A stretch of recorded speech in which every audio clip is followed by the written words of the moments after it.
Vincent, c'est une question qui vous intéresse particulièrement parce que vous avez très tôt incorporé les questions tech dans votre approche philosophique. Le fait d'avoir affaire à des IA de création des intelligences artificielles, qu'elles soient conversationnelles comme ChatGPT dont on parle beaucoup en ce moment, ou d'autres types d'intelligence artificielle qui vont nous aider à régénérer de la création et donc peut-être des œuvres artistiques, ça pose une question fondamentale mais qui est vieille comme la philo. Qui est vieille comme la philo, et la philo elle-même, parlons-en. Nous inventons des mots, moi j'ai des citations de mes livres qui se baladent partout sur Internet, et jamais il me viendrait à l'idée de dire hey, « c'est mon concept, c'est mon idée », j'ai même mes idées dans certains discours de politique, pas du tout de mon bord.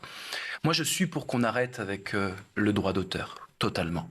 Picasso, ses amis cachaient leur toile, leur propre toile, parce que dès qu'il arrivait dans un atelier, il s'inspirait instantanément. Il était connu pour ça, et il faisait du Picasso avec.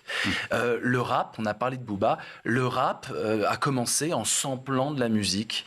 La philosophie, elle sample toute la littérature, elle sample tout le monde. Donc, je crois qu'il faut arrêter, il faut se calmer un tout petit peu. Il y a la pulsion créatrice de l'être humain, celle-là, il faut la mettre en avant, notamment à l'école.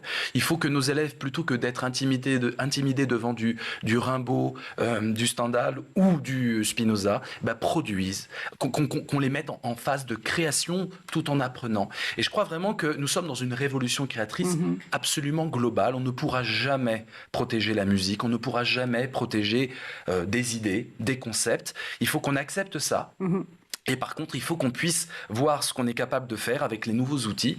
Mais je crois vraiment que l'idée de surprotection des œuvres, nous sommes des êtres d'inspiration et d'imitation. Nous imitons. Et puis, c'est après au public de voir quand il y a une simple imitation qui n'apporte pas un supplément d'âme ou quand, au contraire, grâce à une mélodie que j'ai entendue, grâce à des œuvres que j'ai vues, j'ai pu produire quelque chose qui percute et que je peux signer en mon âme et conscience. Ce qu'on oublie là-dedans, c'est la morale. Moins il y a de morale de la part des artistes, de la part des créateurs, plus on a besoin du droit. Le droit est toujours un rapport de force entre des choses qui ont raison de part et d'autre. C'est un rapport de force, c'est une lecture politique des choses.